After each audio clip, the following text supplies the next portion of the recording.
Hi everyone, welcome back to our channel. If you are using Viber on your iPhone and want to update your profile picture, you are in the right place.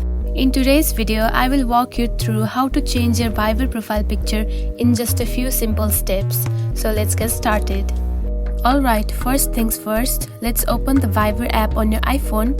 Make sure you are logged in. Once you are on the Viber home screen, tap the More tab located at the bottom right corner of your screen. Now tap on to the pencil icon that is located at the top right corner. Here you can see the profile picture of yourself. Simply tap on it. Now click out to the gallery to choose a new photo.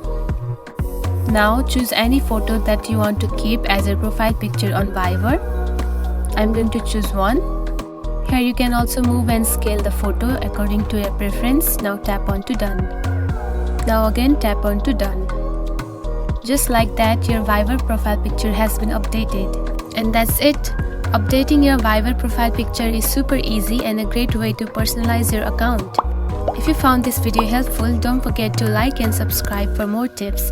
Thanks for watching.